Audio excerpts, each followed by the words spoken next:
رشتہ طے ہو چکا ہے اور اب اس کی شادی قریب ہے۔ ہم دونوں میاں بیوی نے پاکستان جانے کا ارادہ کیا۔ میری نند کی رخصتی کے بعد ہم نے خالہ اور خالو کو اپنے ساتھ چلنے کے لیے کہا، کیونکہ ساتھ جب سے وہاں گیا تھا تب سے ہی خالہ اور خالو کے کاغذات مکمل کروا رہا تھا اور اب تمام انتظامات مکمل ہو چکے تھے۔ خالو جو اب ریٹائر کی زندگی گزار رہے تھے اور خوشی خوشی تیار ہو گئے، لیکن خالہ کے دل میں اب بھی ناراضگی باقی تھی اور ہمارے ساتھ چلنے کو تیار نہیں تھی، لیکن بالآخر سعد نے انہیں کسی نہ کسی طرح رضامند کر لیا اور ہم سب نے ایک بار پھر کوچ کر فلائٹ پکڑی اور واپس اپنے گھر لوٹ آئے۔ خالہ اور خالو کو ساتھ لے کر وقت یوں ہی دھیرے دھیرے گزرتا رہا۔ اللہ تعالیٰ نے شادی کے 3 سال بعد مجھے جڑواں بچوں کی نعمت سے نوازا، ایک بیٹا اور ایک بیٹی۔ بچوں کی پیدائش خالو نے دونوں بچوں کے کان میں اذان دی اور سعد نے اب دونوں بچوں کو خالہ کی گود میں ڈالا اور تو پہلی بار ان کے چہرے پر مسکراہٹ آئی۔ انہوں نے میرے بچوں کے ماتھے پر بوسہ دیا اور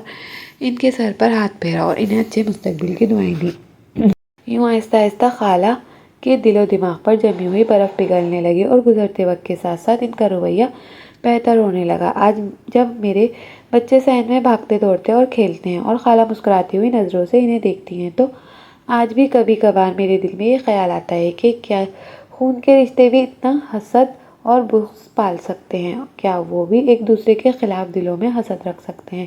کیا وہ بھی ایک دوسرے کے اتنے خلاف ہو سکتے ہیں کہ بہن بھائیوں کا وہ حسد اور بغض ان کی اولاد پر نکالا جائے؟ اور میرا دل کبھی بھی اس بات پر یقین کرنے کو تیار نہیں ہوتا کہ بہن بھائی دنیا میں سب سے قریبی رشتہ ہے۔ کتنے بھی جھگڑے ہوں، اختلافات ہوں، لیکن انسان اس حد تک کیسے جا سکتا ہے؟ لیکن بالآخر مجھے یقین کرنا بھی پڑتا ہے، کیونکہ میں تو خود اس سارے عمل سے گزر چکی ہوں۔ آخر میں یہ سوچ کر خدا کا شکر ادا کرتی ہوں کہ برا وقت گزر گیا۔ اللہ تعالیٰ کبھی کسی کو ایسا برا وقت نہ دکھائے، کیونکہ اپنے قریبی رشتوں کی بدلی ہوئی نظریں برداشت کرنا دنیا کا سب سے مشکل کام ہے۔